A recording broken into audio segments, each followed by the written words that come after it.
निमित्तानं आज आम्ही रिपब्लिकन पक्षाचे राष्ट्रीय अध्यक्ष, केंद्रीय सामाजिक न्याय राज्यमंत्री आमदार रामदास यांच्यासोबत मुंबईहून नाशिकला आलो आणि आता नाशिकवरून मुंबईला जातो.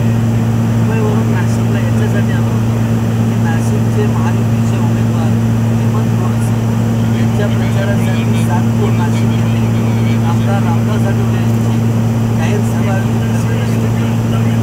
या सभेला आमदार रामदास आठवले यांनी संबोधित केलेलं आहे आणि हेमंत गोडसे यांची जी उमेदवारी आहे त्यांची जी नाशिकची लढत आहे ही कठीण लढत आहे.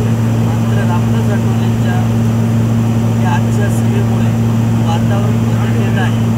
आंबेडकरी जनतेची शक्ती महायुतीचे हेमंत गोडसे यांच्या बाजूने वळलेले आहे आणि हेमंत गोडसेंचा विजय निश्चित होईल.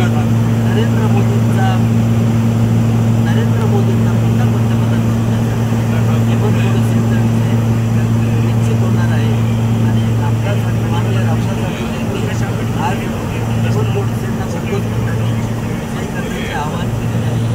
ही सभा आटोपून आम्ही या चार्टर्ड फ्लाईटने मान्य रामदास आठवले यांच्यासोबत मुंबईकडे निघालेलो आहोत आणि मान्य रामदास आठवले यांच्यासोबत रिपब्लिकन पक्षाचे राष्ट्रीय सरचिटणीस अविनाश महातेकर साहेब आहेत, युवक आघाडीचे अध्यक्ष पप्पू कांदे आहेत, विद्यार्थी आघाडीचे चंद्रशेखर कांबळे आहेत आणि रिपब्लिकन पक्षाचा प्रसिद्धी प्रमुख म्हणून हेमंत रणवीर सिंग स्वतः आहे आणि माझे सहकारी फोटोग्राफर महेश लंकेश्वर आहेत.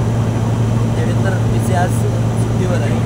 तर ही सगळी सहकारी मंडळी या चार्टर्ड फ्लाईटने मुंबई ते नाशिक आणि नाशिक ते मुंबई असा आम्ही प्रवास करतो आहे आणि हा आता आम्ही मुंबईकडे परतीचा प्रवास करतो आहे.